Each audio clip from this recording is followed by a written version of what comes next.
Hey, everybody out there. It is the Coach and Cruise podcast, Thursday night, June 12th. Normally we do our Saturday deal, but some of us, namely me, are going out of town for a little while. And so we got to do the stream a little bit early. And you might notice if you're watching on the live stream, it's not Cruise with me. It's J-Dub, Jason Windsor, filling in for, special guests. Maybe even have to replace Cruiser if he doesn't show up. Because anyway, Cruz has an issue. I got more children than Cruz does, so I don't know if I can commit to that. Well, you also don't have people falling down at work or whatever the case is. That Cruiser is going to join us probably when he jumps in his car on his way home. So that'll be. I don't think we'll get to see Cruz's face tonight, but we'll hear his voice when he decides to jump in. And we're not sure when that'll be, but it'll be fun to have him. So having J-Dub back 2 weeks in a row, so much to say. We try and keep the podcast around an hour long, and we could talk for like 5 hours, and heck, maybe we can go 5 straight weeks or something and to get it all out. But what we got this week is the College World Series is starting. And obviously there was a purposeful request to have Windsor come on because of his experience at the College World Series. And he's going to talk a little bit about that and also the current 2025 lineup that's underway here. Let's see, I guess it's tomorrow they start.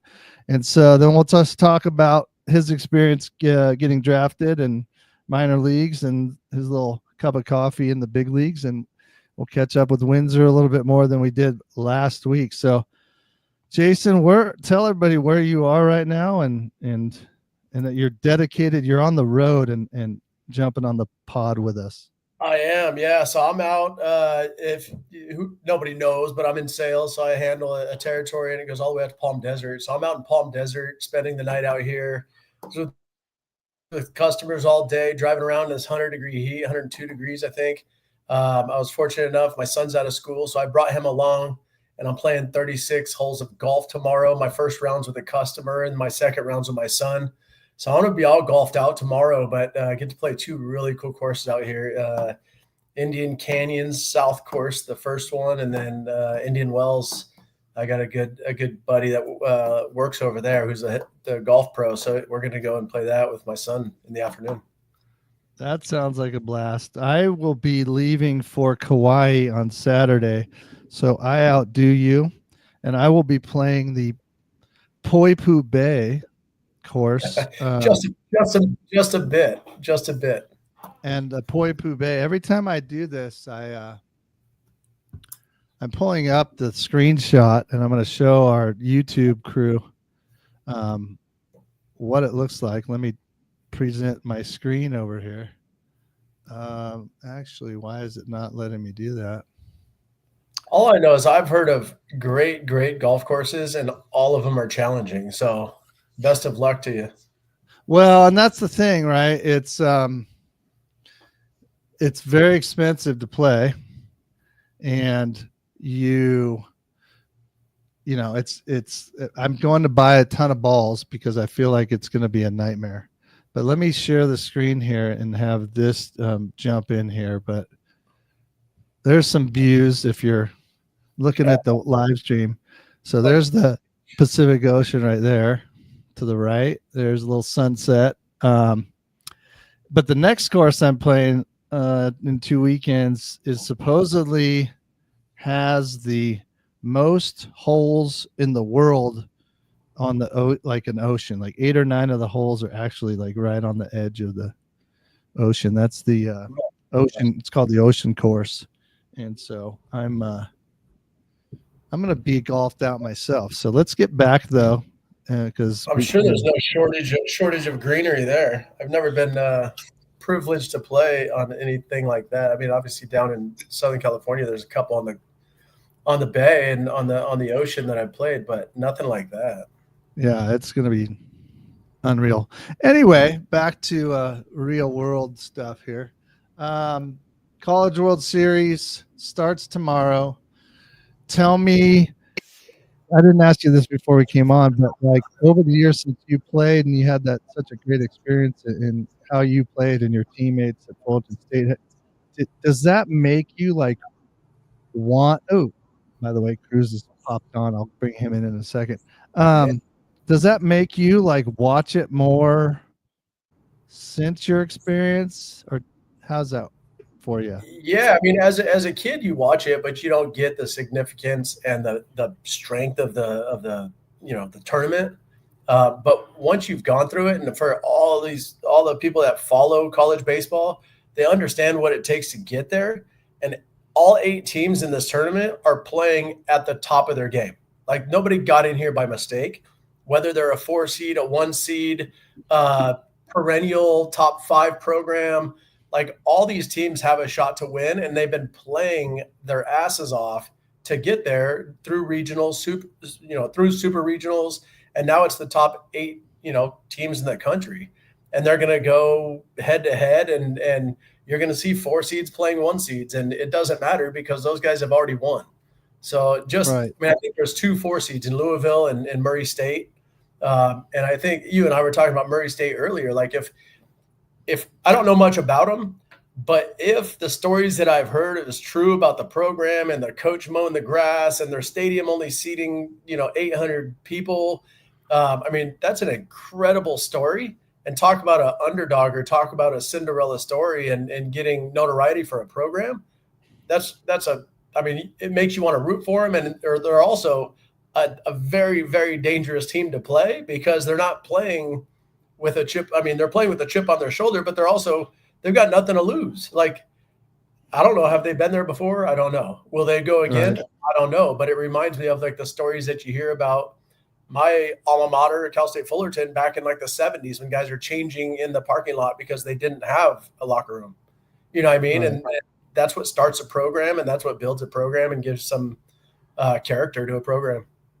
Yeah, no, that's what make these fun because the Murray State plays UCLA, who's won They're what seems like national titles, and so yeah, it's like you want to root if you're an underdog kind of person. That's the game right there. So, yeah. I my angle on this, besides your experience watching you, I kind of followed it through the College World Series as I was younger, but not, when it was easier to see the games on TV or whatever, I followed it more. But then my oldest son went to Oregon State for a year, and the year that he went was the year after they won their last national championship. So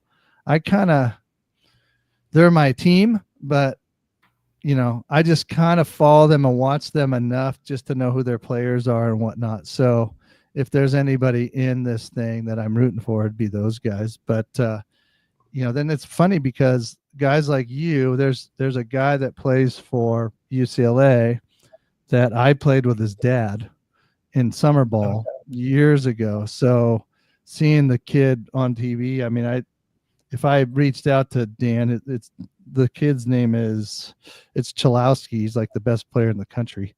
I forget. He's got a really cool first name. It's like Rain or something like that.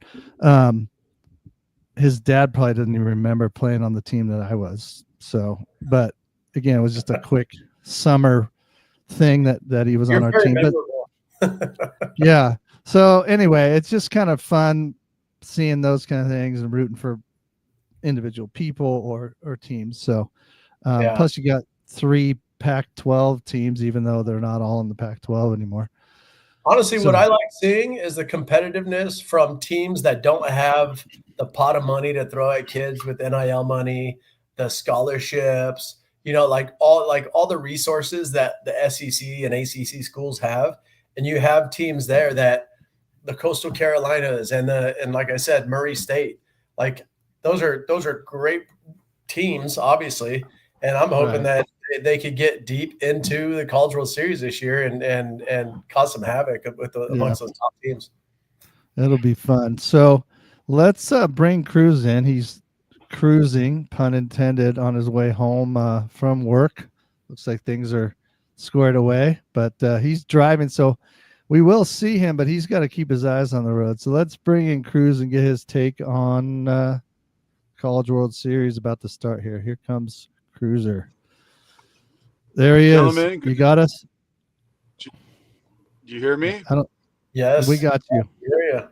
Looking stylish, buddy. Yeah, of course. Always looking stylish on my way home from work. This is my normal deal. I got a hour and 10-minute drive home, so it's a little tough getting through San Jose. Then I have a little break, and then a little tough getting through Morgan Hill, and then I will be home in an hour or so.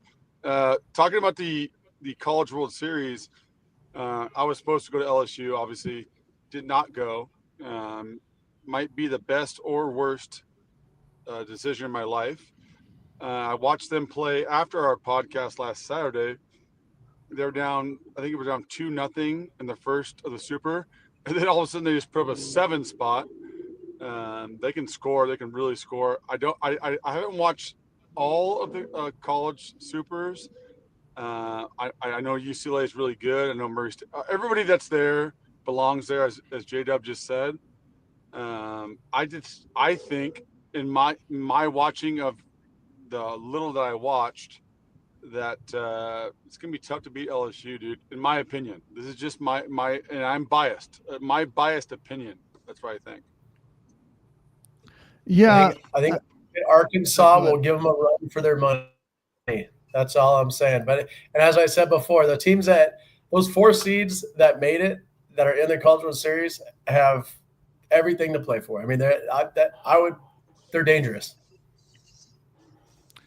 Yeah, I think that, like you said earlier, anybody who's there can win it, right? It's a free for all, and you know, again going back to Oregon State, they scuffed a little bit right at the end of the regular season, and then their bats got hot, you know, all that stuff. They start, you know, and then the Super Regional they scored. No, it was the regular regional. They played. Gosh, I'm drawing a blank. It was Florida State, but in the regular regional, they put up 20 runs against somebody and 17, and it was like, oh man, if you start doing that to people, you start getting confident, and then your pitching staff's been pretty good all year. It's kind of like what we keep thinking the Giants will do if they could just get their bats going, you know, with the pitching staff they have. You know, that's always a good thing. And maybe that leads into your experience at Fulton State, because I remember you guys, wasn't it? Were you guys in 2004 were like 15 and 16 or something at one point? Yeah, I think it was 16 and 17 or like 17 and 18 or something. We were below 500 well into the season. And I think we rattled off, I think we lost 3 games the rest of the year. So I wanted to talk to you about that last time. Obviously we got sidetracked with other stuff, but what was the difference? Do you know what I'm saying? Yeah, so the turning point that season, I mean, we were always a good team, right? Coming off of 2003, we had lost in the semis against Stanford. So, and we had a lot of guys back, a lot of good mature players and great young players. We started off just not well. I started off on the IL. I started off 0-4. I mean, not pitching terrible, just not getting wins. We just weren't putting it together, and we ended up in a series at Texas where we played Texas twice, and I think we played Sam Houston State once, and it was kind of like this round robin thing. And I think we lose the Texas twice, and we beat Sam Houston State. And after the game, Augie Garrido is still around, obviously an old former Titan manager, and the old head coach of George Horton, who is our current coach. And he's walking away and he goes, George, hey, tough one. We'll see you guys in Omaha, or we'll see you in the playoffs, or something those, along those lines. And George goes, I don't think so, man. We'll be watching you on TV. And our whole team heard it. We just kind of like stepped back and was like, that's kind of BS. Like there's no trust. There's no belief that we're a good squad, and like within the team, we kind of just turned it around almost immediately, and we just started rattling off win after win after win. And once we got into, the league, playing in the Big West League, it was all about just winning one game at a time, and we turned it around as a complete team. I think I saw something too that you tell me if I'm wrong. You guys did something with like a little mini toilet or something. You flushed was that you guys? Yeah, it was us. Yeah. So Ken, it was Ken Ravizza. So he was, I don't even know what you call him, just like a mental coach. Right. And he was there and he would work with us. He was a professor at our school too, but he had history. Like he worked with the Angels. He worked with Long Beach State too. He bounced around, but he was a professor at Cal State Fullerton, and he came and worked with us. And it was all about, like, if any adversity, right? You have a bad at bat, a bad approach, you give up a 3-spot in inning, whatever it is, you come in and it's just I don't know, it's just a thing where you flush the toilet and like it's done, like it's it's history, like nothing you can do about it anymore. Now you just got to worry about what's in front of you. And it was just a really cool tool that guys bought into and used, like, across the board. Yeah, no, Cruz and I have talked about like motivators for young kids, old guys, anybody that, something that could be intrinsic or extrinsic as far as what, that motivation and doing something like that. If obviously it's probably a proven fact in a lot of things. As soon as you can get out of your head with any of those negative things that might have just happened, because most of sports is you've got to have a short-term memory in most everything, because you can't sit there and be worried about your at bat that you had, and then a ground ball comes to you at shortstop and you boot it, and then you also throw it into the bleachers, and that all that stuff could snowball into another thing because you didn't flush it. And so I thought that was an interesting piece. I felt like seeing the way you guys played, it was kind of like you could tell that stuff really was helping you guys. It stuck. The whole idea, more of a process, right? I mean, how often, Cruz, tons of at-bats in his career, how many times do you have a shitty first at-bat, and then you come back your next at-bat, or maybe your third at-bat of the game, it's second and third, and you're down by 1, and there's 2 outs. Like, you got to have a good at-bat. Like, if you're going to cash it in because you struck out looking terrible your first at-bat, then you're never gonna succeed on those other at-bats either. So, and it comes defensively, pitching wise. Shoot, even like as a coach, like coaches screw up, right? And they've got to go and use the toilet and flush it and be like, hey, it's all about the next one.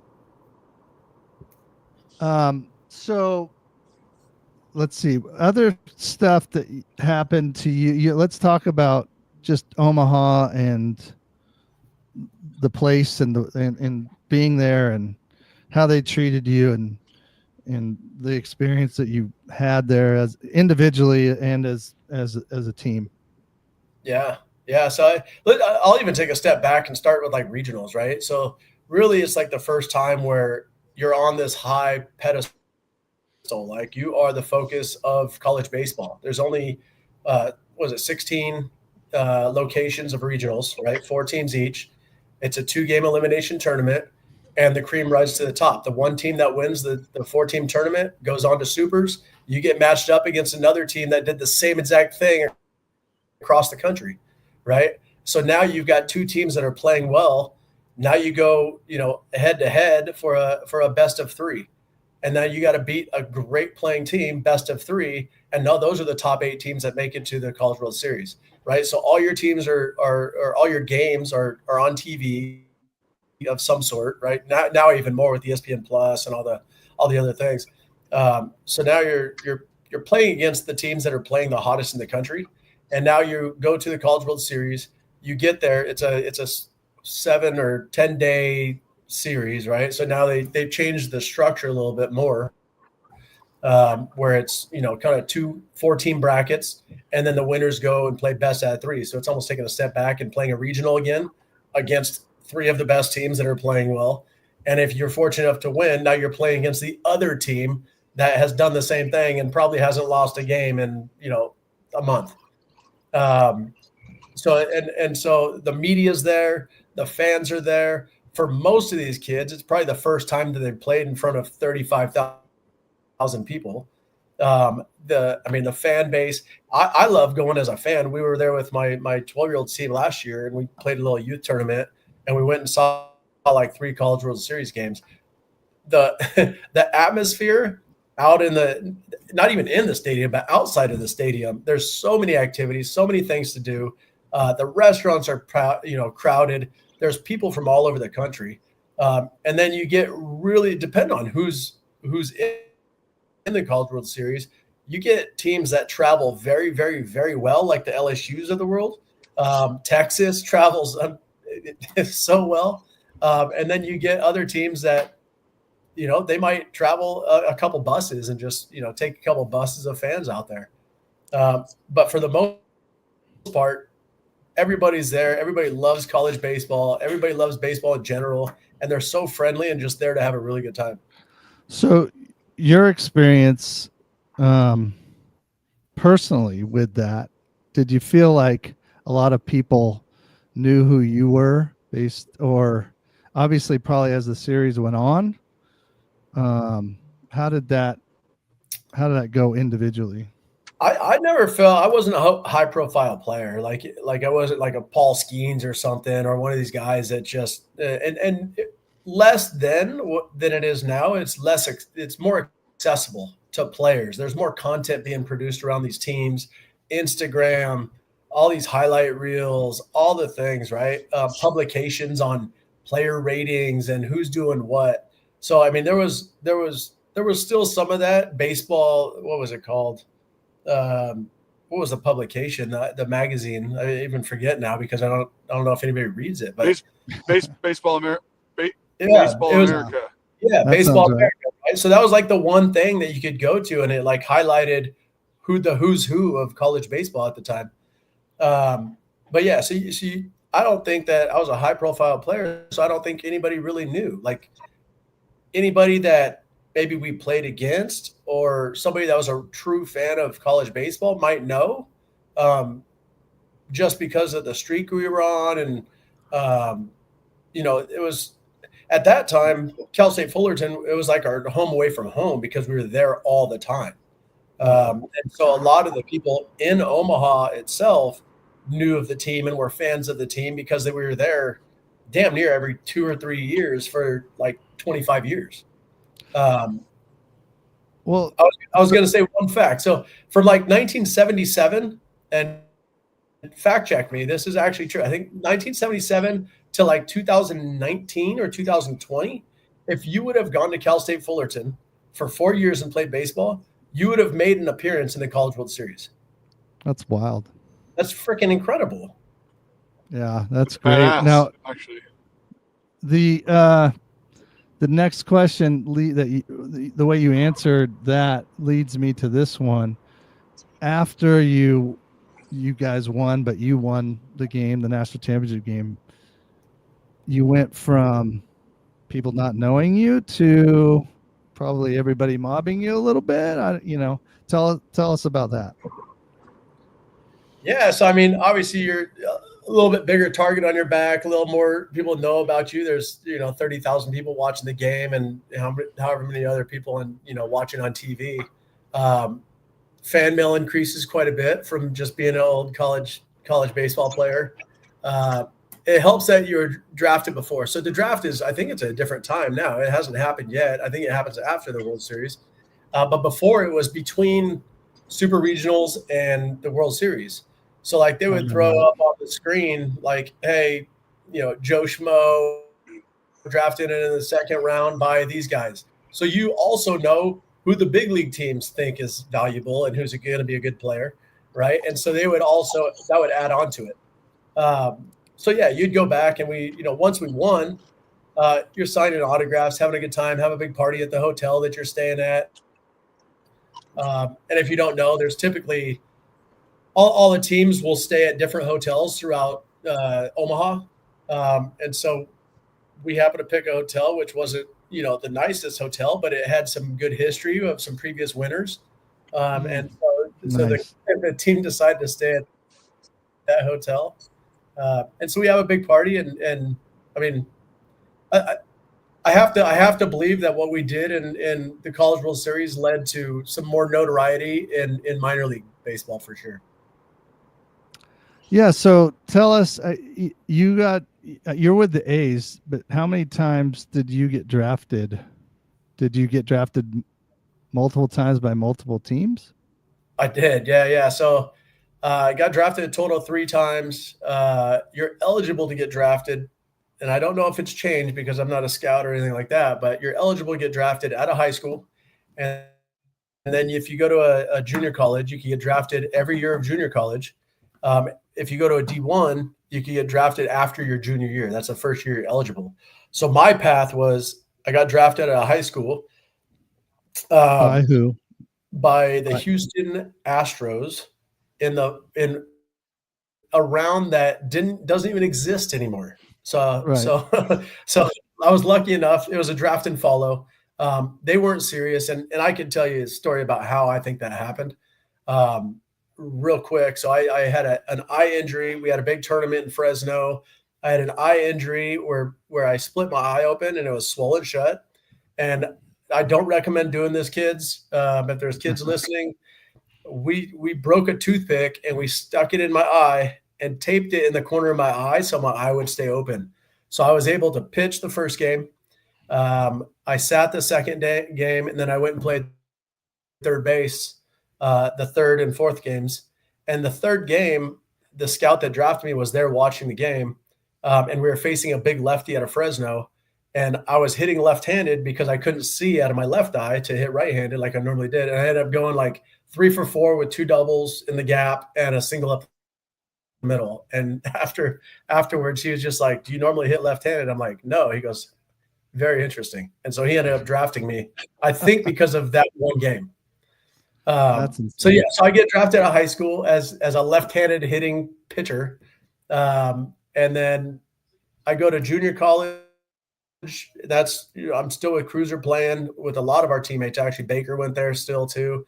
And we have a really good season at a junior college, and junior college All-American. I get drafted again, ironically enough, in the same exact round by the Texas Rangers.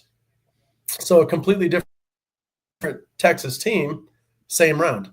Another draft and follow, not serious, but I was a junior college All-American pitcher that threw 86, 88 miles an hour, which is what's expected, right?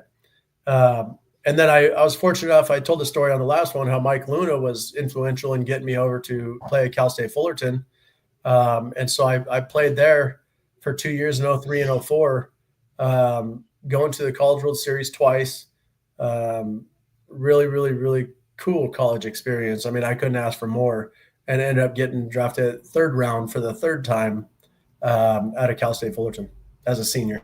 By the A's, correct? By the A's this time. Yep. So your first. And I'll tell you that if I would have got drafted by any other program, I think any other professional team, I probably would never have made the big leagues. The A's, to this day, I think they place a lot of importance on performance instead of potential. And so just based on performance, I got the opportunities to keep moving up. And I got the opportunity to play in the big leagues too, where if it was with the Yankees or somebody of, that stature, you've got to be throwing 95 to break the big leagues, right? Well, so I forget exactly. I could bring up your career, but your first minor league season was where? So it was short season. So I took about 3 weeks or a month off after the College World Series before I even signed. But when I did sign, I went up to Vancouver, Canada, and I played short season A-ball as a closer because they wanted to limit my innings. Then you went to? Then I transferred the same season. For the last month of the season, I went to Kane County, Illinois. They were in a playoff race and they needed a reliever, so they sent me over there to assist in the bullpen for the rest of that year. That's wild. So keep going if you remember. Yeah, no, I remember pretty decently. The following year, first spring training, I break with the team and I go to Stockton, Okay. brand new stadium in Stockton, California, the Stockton Ports. And a little known fact, I'm the Dallas Braden's going to hate this one because he was a hometown boy and he was on my team as well. And I was the first one to ever I made the first start ever in that stadium. So, Oh, there you go. yeah. I have a Dallas Braden story too. Uh, we went to go. We're getting ahead of ourselves, but took the family to watch you pitch it at Rayleigh Field for the River Cats, and we're sitting there. I don't know how it happened, but we started talking about you, and I was talking to this guy next to me, maybe like seat over, but behind me. I don't know what happened, but we are talking about. I don't know how it happened, but I was talking to Dallas Braden. He was injured, I think. He was Playing playing just for charting. what? I think he was charting because we used to have the chart behind the plate. But he would he was sitting randomly in the stands. Yeah. And Yeah. Every so on your rotation, so 5 starters, right? You start, you sit in the bullpen or not the bullpen, but the dugout. In between those next 2 days, you're charting in the stands. So you're charting the hitters and then you're charting your pitchers, and then you go back in the dugout the day before your next start. So yeah. So I'm sure he was charting and he was probably with another one of the other pitchers. yeah, we talked a little bit about you and how our whatever. And so before we get to that River Cat experience, where'd you go next after Stockton? Yeah, so I was in Stockton, I want to say for roughly 10 starts, and then I went to Midland, Texas, Okay, which is so AA. that's the season I remember because didn't you win over 20 games? No, so that was Or that would have been the start. That would have been my second full season. So my first full season, I ended off in AA. Went home, I want to say 4 weeks early with a shoulder impingement. It was just sore, kind of dead arm, and so they just sent me home early instead of rehabbing in Midland. They just said go rehab at home. So my second full season in 2006, I broke and went to Midland, Texas, AA, and I only started like 5 games there before I went to Sacramento. oh, okay. And Yeah, that's where I wrapped up to wins in Sacramento. I think it went 12-0, and then I got the call up to the big leagues. Yeah, so I remember hooking up with you in Sacramento. I saw you throw a couple times. And then it was just a matter of time, I thought, especially with your record, kind of like you were saying, you weren't overpowering, you weren't dominating per se, but you were steady and you were winning.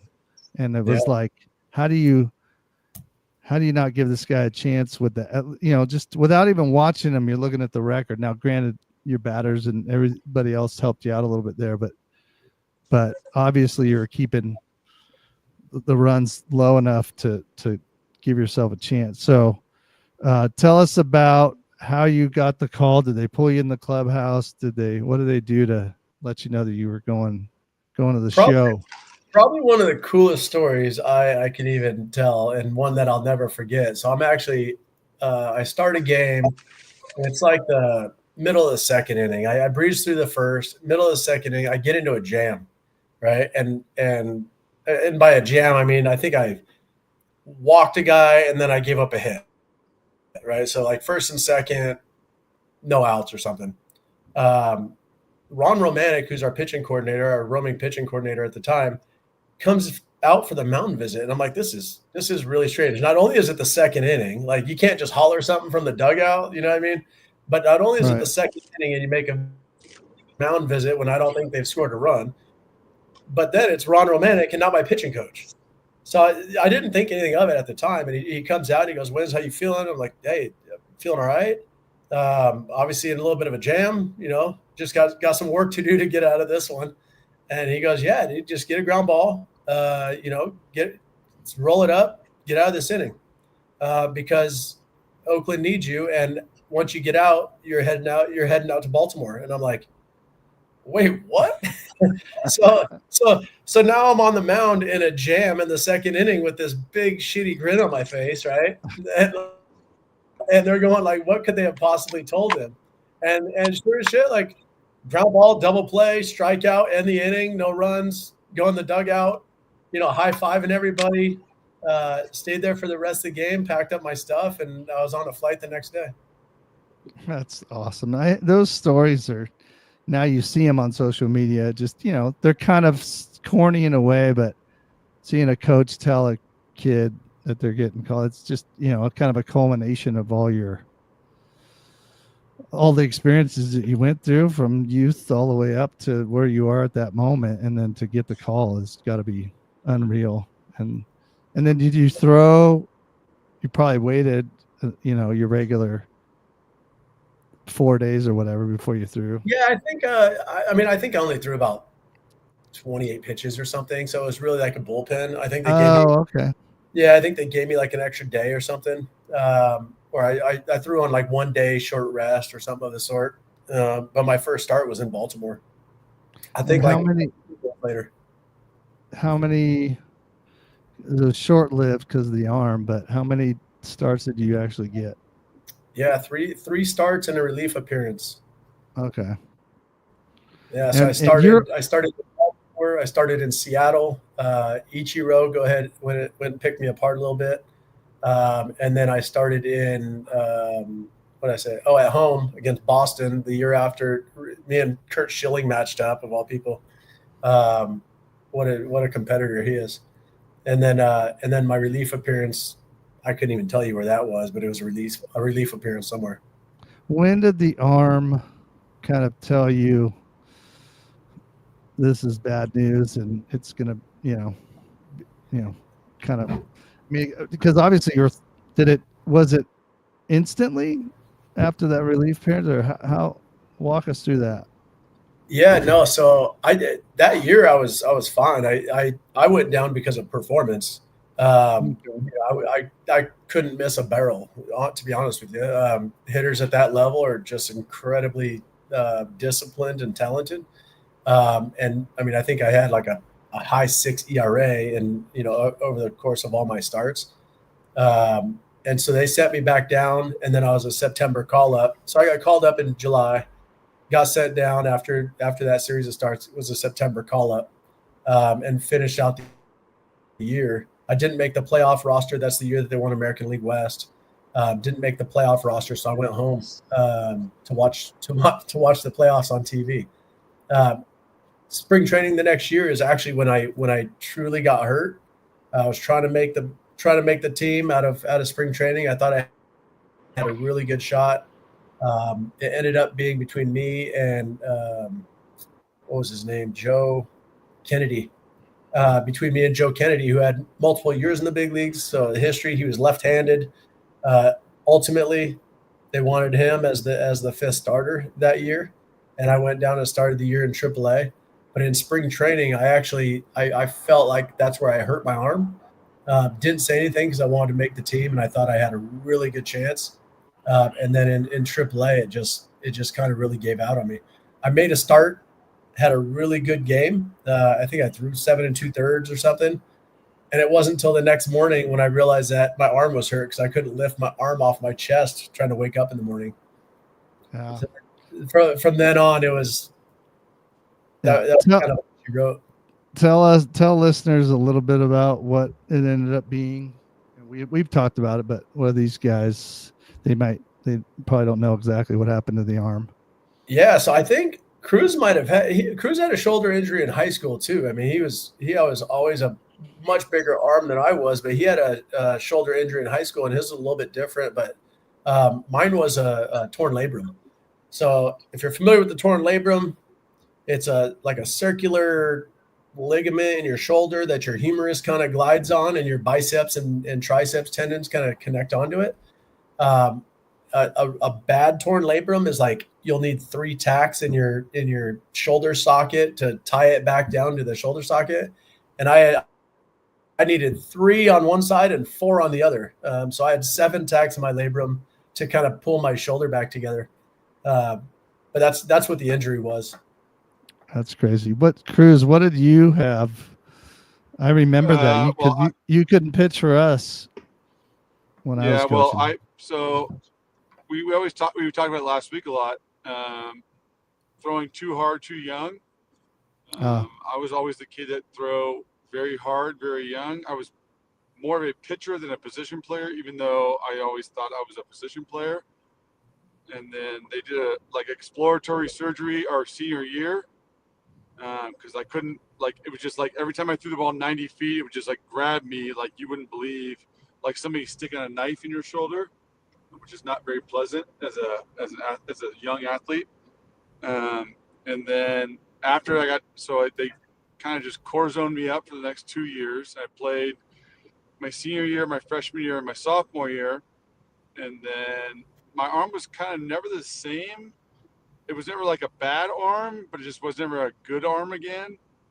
And then I had in 04, I finally, it's funny, and Windsor will tell you, it's all good when you go to the San Jose State doctor, and they'll tell you you have this wrong. But when you go see these guys, when I was signed professionally, I went and saw the Rangers doctor, who was also the Dallas Stars doctor, and then he found out my issue in 2 seconds, and then fixed that. And I've never had a shoulder injury since. So I kind of wish that's the one thing that I say, as young kids, we don't have the opportunity to go see a professional doctor. You might see a collegiate doctor or something like that.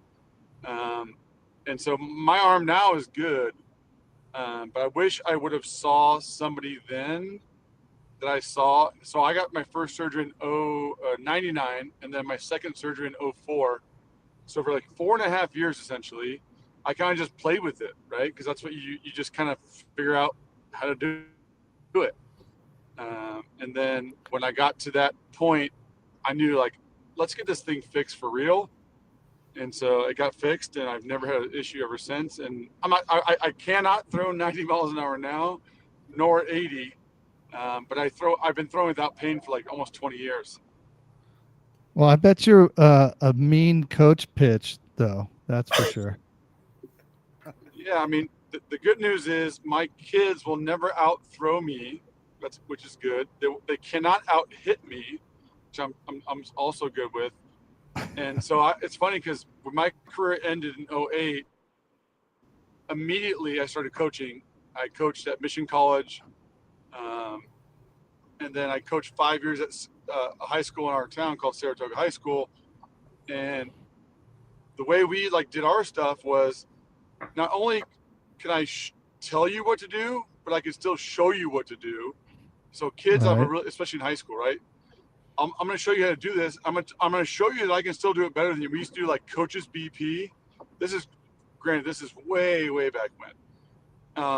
And we would show them, and we'd do coaches BP against kids BP, and we'd absolutely kill them because we were all ex-players, right? All of us played Division I baseball and or professional baseball. And so that really helped the kids realize wow, if this guy's telling me what to do, one, and now he's showing me how to do it, that's really important. I mean, so right. it was well, you have to understand, I was a 15-and-a-half-year-old kid throwing 92 miles an hour. And so it kind of just, I didn't really take care of I didn't know how to, first of all, I didn't know how to take care of my arm. Number two, I didn't take care of my arm. I iced it and stuff like that. But the technology has gone so far now. If that would have been there back then, maybe my fate would be a little different. But I wanted to be a hitter anyway. So it was kind of like a blessing in disguise for me. Windsor, what's your fastball topping out at these days?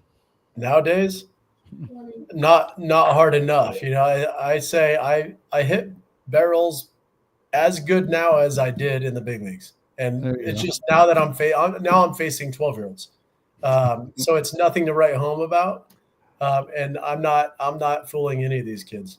So on that note, with your kids being a little bit older than Cruz's, do you we talked a little bit about the travel ball and your kids' experience, but do you feel like your kids are better than you were at your age, at the age that they are now, or that kind I of? don't think there's any doubt that kids in general these days are so much better, talented, skill wise, opportunity wise, hitting. I mean, knowing how to pitch. I think it all comes down to the opportunities and the quality of kids they're playing against is so much better than when me and Cruz were growing up. Like we had Little League. That's really what we had, right? We had a was it 20 game season, 24 game season in Little League. These kids get 70 games to play throughout the year against really good kids all across the country, and they're all coming together in certain, specific tournaments throughout the year, and they get to compare each other with, they know what they have to do. Not only that, but they've got great coaching staffs that are being put together to coach these kids, and I think it goes a long way, and it shows, the results are shown in how good these kids are these days. Yeah, I feel I have like. I have a great story for you guys. Go ahead.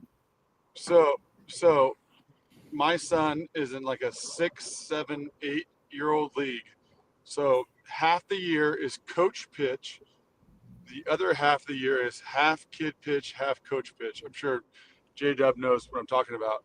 Anyway, I can physically so I can throw the ball in your barrel every single time. Like I'm decent enough at 40 feet or whatever it is to be able to throw the ball in. I can find where you swing and throw the ball in the barrel. But like we would play these guys, and God bless their souls, man. God bless them. But this Donating guy, their time to help everybody's children. Throwing everything in the dirt. Everything. So this guy throws. No, we play game 1 against the Orioles. I don't know the guy's name. God bless his soul. But I watch him throw one ball, and I'm like, number one, we have no chance of losing today. That's a fact. There's no way. Because this poor guy he's trying to donate, like Windsor said, he's trying to donate his time, which I'm very envious. I love that kind of stuff. At the same token, the guy couldn't hit me from 40 feet, let alone he's lobbing these balls up to these kids. I'm like, first of all, they aren't good enough to hit the ball, period. Now you're putting them in such a disposition that there's no way they have a chance. And we end up winning the game like 18-1. I'm like, well, no shit. I can throw the ball into the barrel, like on a line, like a soft line. And this guy is lobbing the ball up and couldn't hit fucking Grass Valley from Auburn, dude. Like, it is so bad. Well, we did a little bit of coach pitch back when my boys were, but it wasn't like, basically it's like you get 5, I think the same thing. You get like 5 runs an inning and you rotate or whatever. And I do remember a situation where that kind of stuff was happening. And I went to the bullpen for the other team. I was like, I'm not watching this anymore. Like, I'm going to give your kid and it was almost like when the guy saw me come out there, he had like a relief look on his face because he knew he was embarrassing himself and probably his kid. It's like, need to go tell him to go practice and work on it. But it goes back to my theory of how I want baseball games to go. I'm not standing there watching this guy hit the dirt for, a half hour each inning. We got somewhere else to be, right? We got to get to the pool. Tough though, right? It's tough. It's balancing between the dad or the coach or whoever that has the time and is willing to donate his time and commit to that much of his year to help coach all 12 of these kids, right? Or 12 or 13, 14, however many are on a team, compared to, is he the best guy for the job?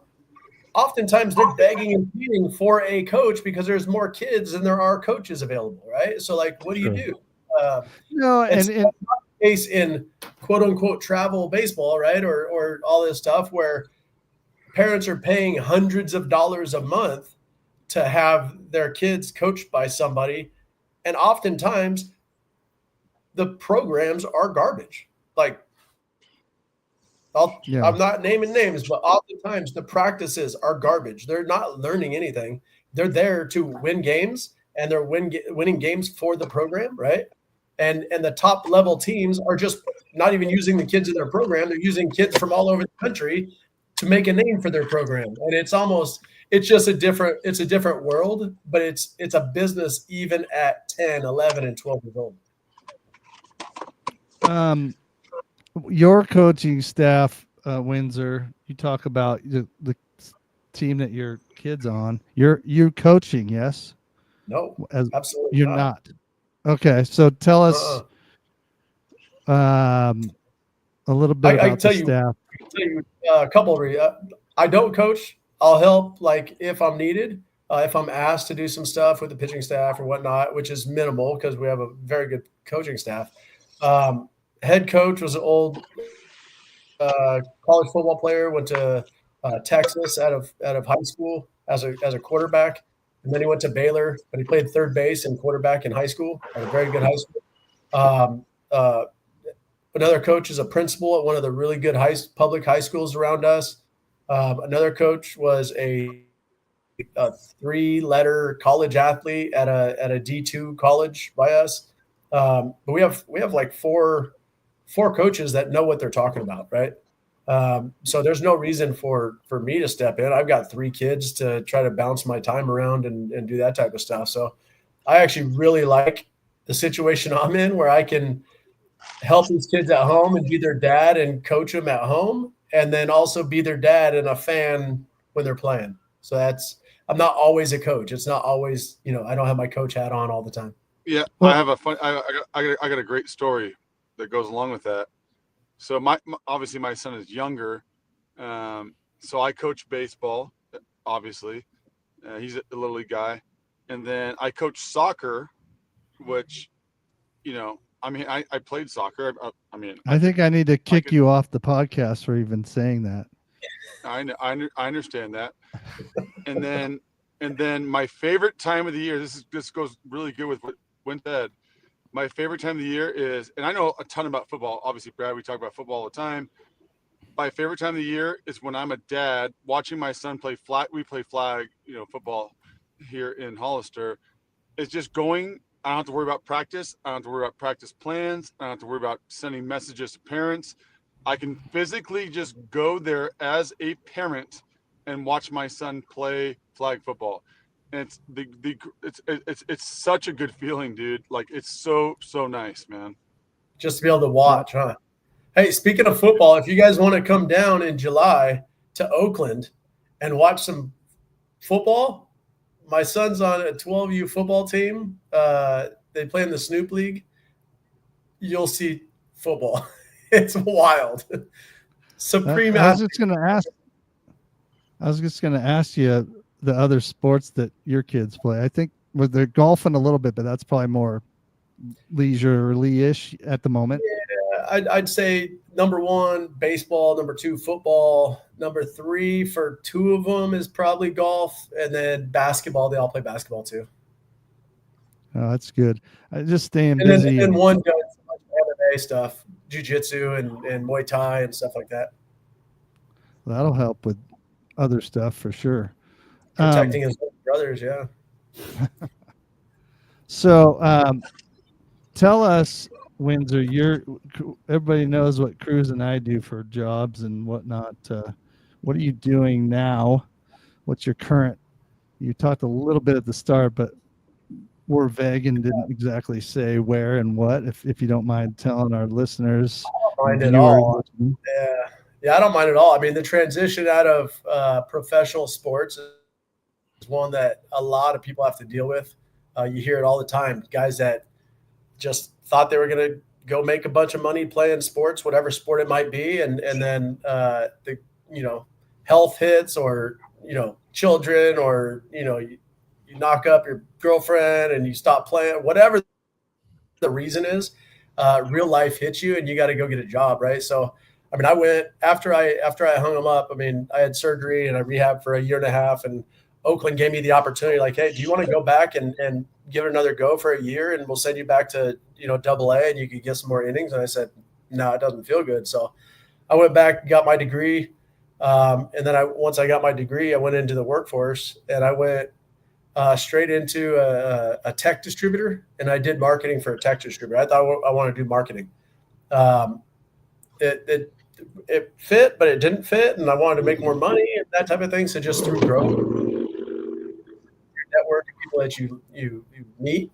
Then I went and worked for Western Digital for about 6 years, which is a tech company, a hard drive company. Worked for them for about 6 years, and then I was having my third kid. Well, I wasn't, but my wife was having our third kid. I had a little bit to do with that, and then I just couldn't travel as much anymore. And one of my other buddies worked for a packaging company, so now I sell printed packaging. So they can go to a grocery store, anything on the shelf is kind of what we sell, but not just in food. Kind of really any industry we can support. So, and so That's now I awesome. get to Palm Desert and spend a day working and then a half day golfing. So it's as long as I plan Well, accordingly. with you said you were golfing with a customer though. Is that going to be business? Are you gonna make the sale based on how you shoot, or Or how or I is it how just I shoot. No, yeah? he's a good customer. Yeah, golfing with him in the morning, and then I'll turn around and play the second 18 with my son out here. But yeah, I mean, I try to mix fun with business all the time. For sure. I think anybody in sales will tell you, like, you're not only are you trying to win customers, but you'll pick and choose your customers and who you want to work with too.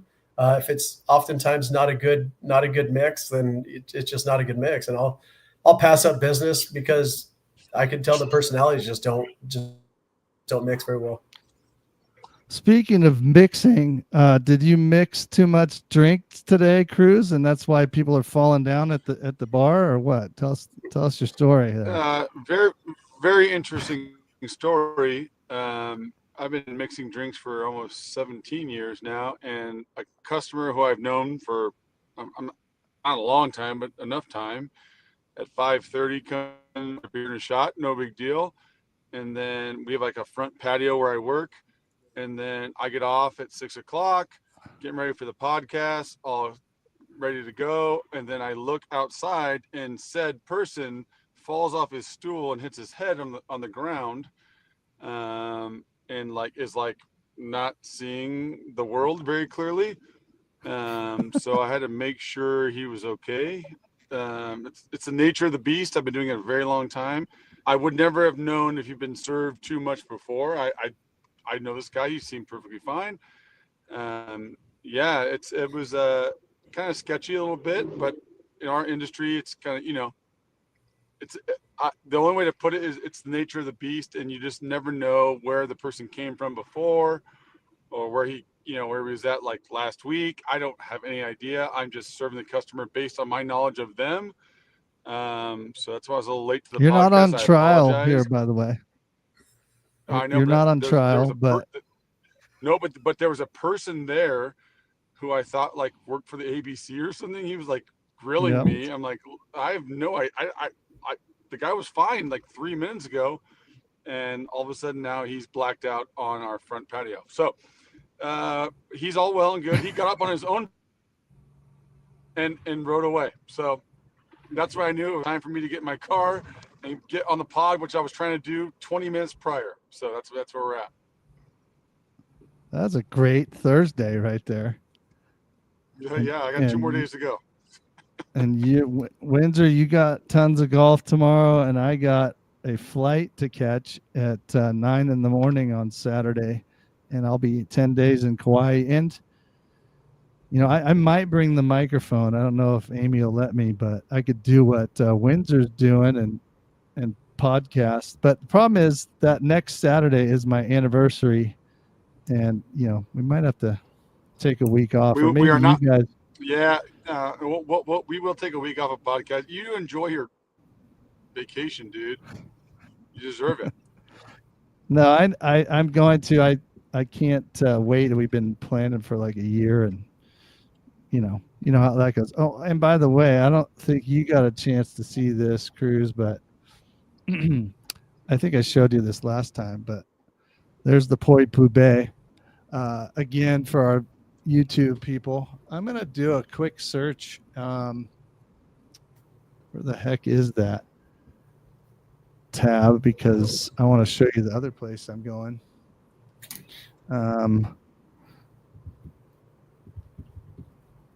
Course, ocean course. There we go. And I'm not sure what the views are going to be once I do it there. That's not too bad.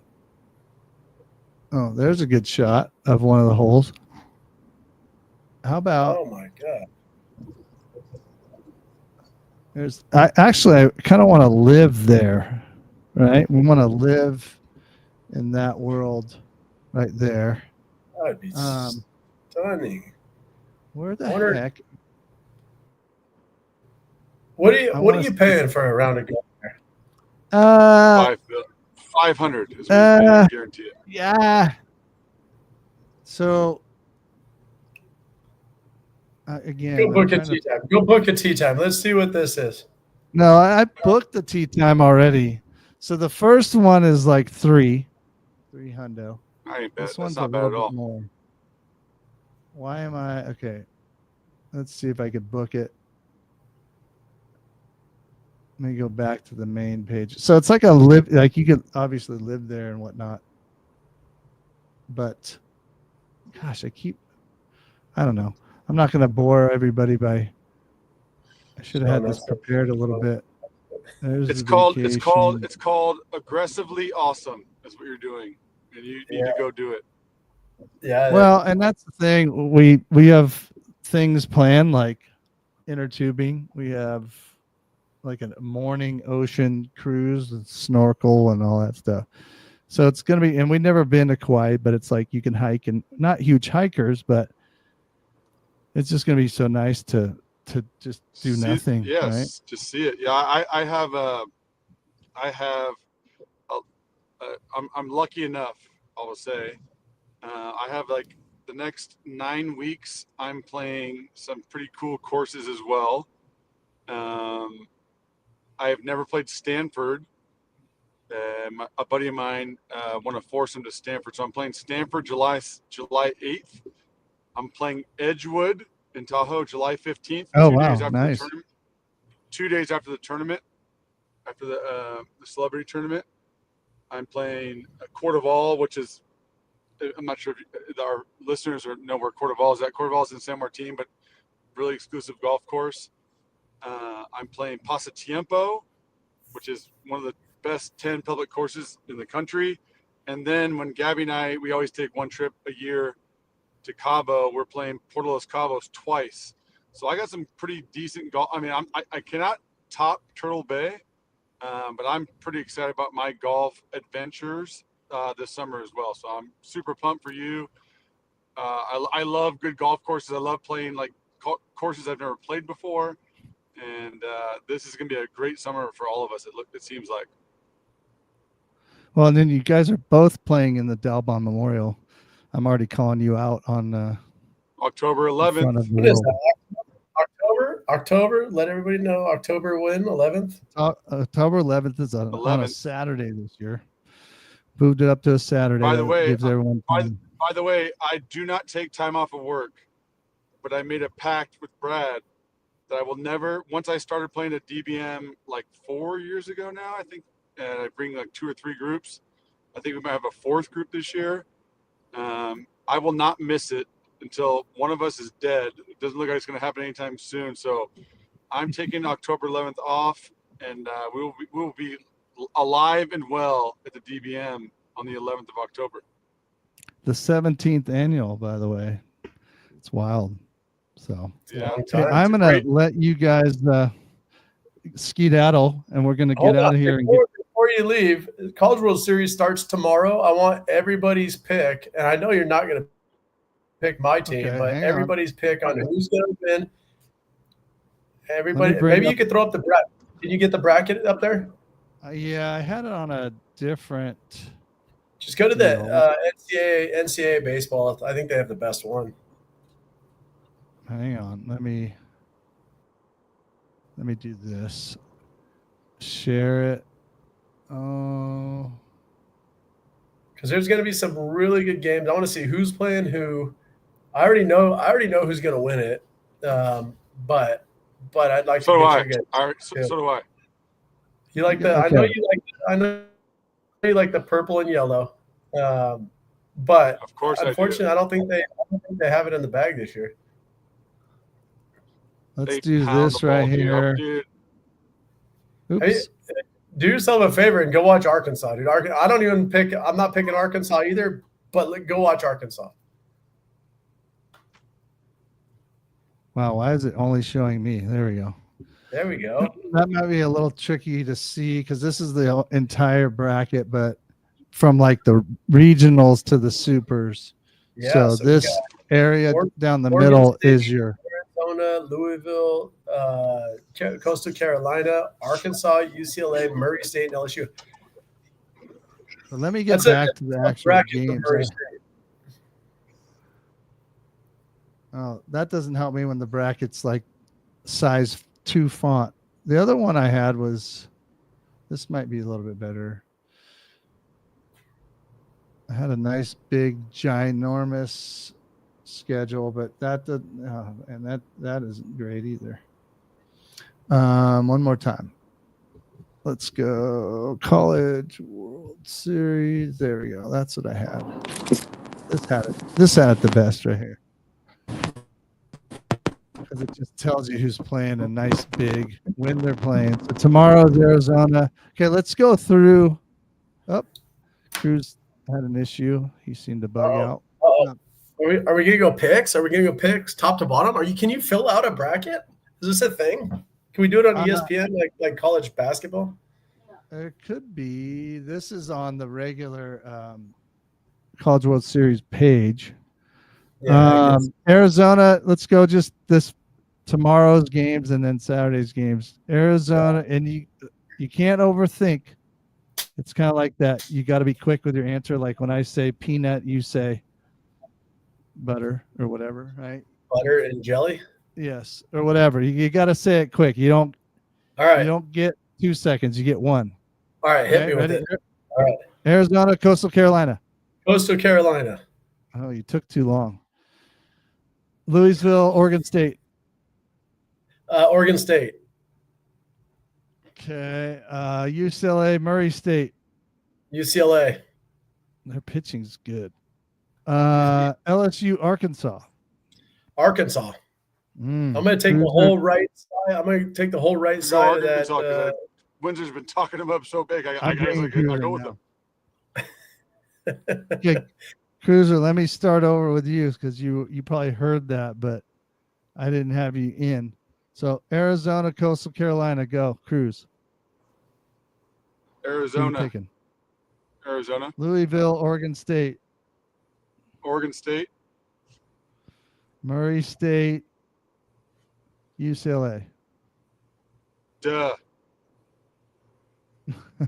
I'll say duh. And LSU. Did you say Arkansas? Okay. Or I thought you were. No, I said Arkansas because it's because. Oh, I'm all in LSU, dude. LSU. Come, give me a break. Okay. So you can't really pick because it depends on who wins. Yeah. So is it?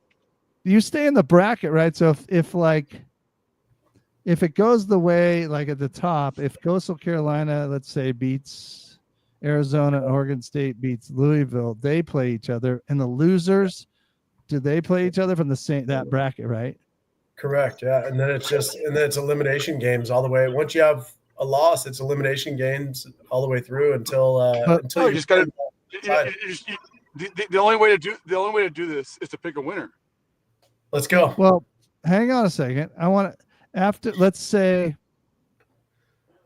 So Oregon State, let's say it kept going. Oregon State plays Coastal Carolina. The winner plays. Then somebody's going to be eliminated. They're going to have 2 losses. So you basically have to come out of that top bracket or bottom, and then you play and the double elimination, right? Yeah. No, and then you beat the other side. Yeah, so one team, there'll be two losers. They'll play each other. One will get eliminated. The other one will play the other team that just lost the winning game, Right. the winner game. Then the Right. winner of that game goes and has to beat the other team twice. Oh, before they play the other side too, potentially, right? Yeah, so that's my understanding. Yeah, because if you, Yeah, I think that's okay. correct. Oh no, because you would have, if the team that's undefeated beats the team that has one loss, they're out, and then you move on to the Right. championship round. So, Yeah. all right, I'm gonna count to 3, and you guys are gonna say, should I say it too? We're gonna Yeah. yell out. Yeah, of course you who, should. Don't be a who, cheater, dude. not who you want necessarily, unless you think they're It doesn't gonna matter win who it. I want. Yeah, that's Okay, who's gonna win it. I'm gonna do something weird here, but I'm gonna say mine on the count of 3, and so are you guys. Ready? For the College World Series winner 2025 in 3, 2, 1. UCLA. LSU. Coastal Carolina. Okay, so top to bottom, Cruz, because you're a fanboy. That's the reason you're picking them. So I don't. No, I also saw. I also saw them play. Like, what the? All right, and then Windsor, your pick because they remind me of us. Okay. There you go. I like that. I Fair. like that. By the way, I like that. Fair. It's very fair. They seem just like a hard-nosed team that doesn't want to lose. It's gonna be shitty when they go 0-2 in the World Series, but I like your pick. Well, side bets. I saw UCLA play in the Super Regional. I watched because their games are usually after the Oregon State, and they played like Sam Houston State, who probably had no business being in the Super, but they were like Big Ten champs or second place in that Big Ten now that they're not in the Pac-12 anymore. And I don't know. I feel like, I mean, I'm an Oregon State guy, but I feel like UCLA, I don't know. They're pretty good. So we'll rewind this back, after 2 weeks or however long it takes, and we'll see, just like we do with our other NFL picks and whatever. We could gloat a little bit about who wins. But I'm also go and look who these teams had to beat. Right, look who LSU had to beat to get into the Super Regional. They beat Rhode Island. Go Tigers. DBU and Little Rock. That's who they had to go through. And then they didn't face and then adversity. they matched up against a 4 seed in West Virginia in the Super Regional. Interesting. Yeah, I believe what I believe what I believe. If they play in the SEC, dude, I'm an SEC guy. I love you, Windsor, but I'm sticking with the Tigers, dude. I will not jump off of it. That's just the way I feel. By the way, SEC had 13 teams. Who'd you take, Brad? I had UCLA. UCLA. Okay, so who'd UCLA have play in the regional? I'm looking it up right now. UCLA, Fresno State, Arizona State, and UC Irvine. They had Irvine, who was a top 10 team as the 4 seed going into their regional. I like that pick. They're going to be good. Yeah. Coastal Carolina had Florida, Field, and East Carolina, and then they had to beat Auburn. Yeah. In the Super. Had some really close games of those guys, from what I remember. So yeah, no, it's going to be a good one. Yeah, it all starts tomorrow. Let's see, Saturday. I'm trying to think. I love watching sports on Hawaii time, because if there's a getaway game on the East Coast, like the Giants play at like noon in New York, you're watching like a 6 a.m. 6 a.m. Yeah. baseball game at poolside eating breakfast. And it's like, last time we went to Maui, the Giants were playing the Mets, and it was as bright as the sun can be outside, and it was like pitch black in New York. It was like 6 o'clock start was noon, but it was dark. It was just the eeriest thing to like see the time difference so radically changed. But it was also fun too because you're in Maui at that time. So anyway, I digress. Okay, Windsor, what else do we got? I know we got more to talk about with other stuff, but maybe we need to bring you back on again. I know you don't mind coming on, and we don't mind having you. So, yeah, man. I mean, I might have to join you again here in the next couple weeks. I've got some travel to Tennessee for baseball. I've got hopefully a lot more golf. Obviously, Father's Day is around the corner, so happy Father's Day to you guys. Yeah, happy Father's Day, boys. We didn't these are the things we didn't talk about in the U.S. Open this weekend, right? Golf. So we need to have. Was it the first round today? Did we get to watch that debauchery who shot today? like? I thought, isn't it Thursdays that we start? What is today? I'm thinking today's Wednesday. Yeah, I started watching it at 5 this morning. I'm checking the leaderboard. Who tumbled? Who decided not to show up? Well, it's a lot of guys. -4 is the leader. It's JJ Spawn. Where's the leaderboard bracket? How many players are in the red? There are not very many. Are under par right now. 2, 4, 6, 8, 10 guys under, and several about 8 even. And so looks like it's going to be good because they're not that far ahead of, there's a clump. I was watching interviews done to all these guys coming off their practice round, and the question was an 18 handicap plays the day after you play the final day. What are they shooting on Oakmont? 200. Some of the guys said 100. Some guys said like 140. That's hilarious. If I ever shot a 140, I don't care what course it's on, I'd freaking retire. We need to do a golf only. Talk about where we played, what we played, like golf stuff, swag, clubs, all that stuff. And we could do maybe a 1 hour golf special. Yeah, and all that good stuff.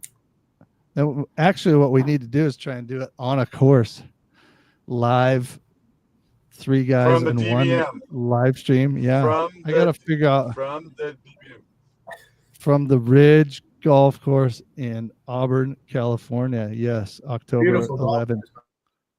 Yeah. Great so golf I think I'm gonna cut out now because I gotta go pack because I'm going to Kauai. Right. I don't know if I said that.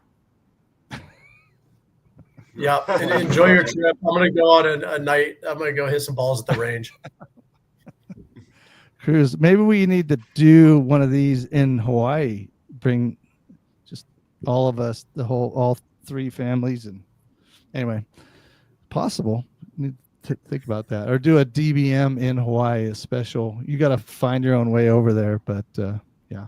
Anyway, well, Southwest flies there. I probably have enough points. There you go. Well, I appreciate you guys coming on as always. We will do this again soon because it's so much fun having all of you guys on. And as you said, Windsor, happy Father's Day to all you guys, and enjoy your time with the family this weekend, and have fun playing golf and doing what we do. And everybody out there, set up to sundown sports. Yeah, we need to do all that stuff. And then listeners out there, follow us on YouTube and check us out on Spotify and Apple Podcasts. And everybody have a great weekend, and we'll talk to you later. You hear it first here, Coastal Carolina for the win. No Peace out, everybody. Later, boys.